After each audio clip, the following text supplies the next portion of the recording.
सिंधारी committee जो सदर comrade Haidar बख्श जतोई जो पोटो कामरेड अज़हर जतोई 58 वरनि जी ॼमार में लाडाणो करे वियो।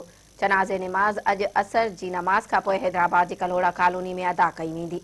कामरेड अज़हर जतोई खे अॼु सुबुह हैदराबाद में पंहिंजे घर अंदरि दिलि जो दौरो पियो, जंहिं सबबि संदसि साह जी तंद टुटी पई। कामरेड समर जतोई मेरा टीवी सां ॻाल्हाईंदे ॿुधायो त कामरेड अज़हर जतोई खे अॼु सुबुह जो दिलि जो दौरो पियो, जंहिं सबबि हू असां खां हमेशह लाइ विछड़ी वियो आहे। संदसि जनाज़े निमाज़ अॼु हैदराबाद जी कलोड़ा कॉलोनी में अदा कई वेंदी। कामरेड अज़हर जतोई 18 फरवरी 1960 ते हैदराबाद में जनम वरितो। BA ताईं हैदराबाद में तालीम हासिल कयई।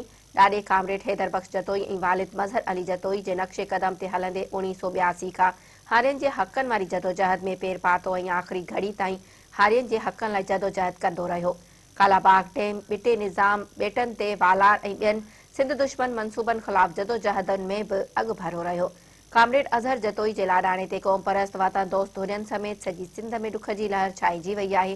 सियासी समाजी क़ौम परस्त अॻवाननि कामरेड अज़हर जतोई जे लाडाणे ते गहरे ॾुख ऐं अफ़सोस जो इज़हार कयो आहे।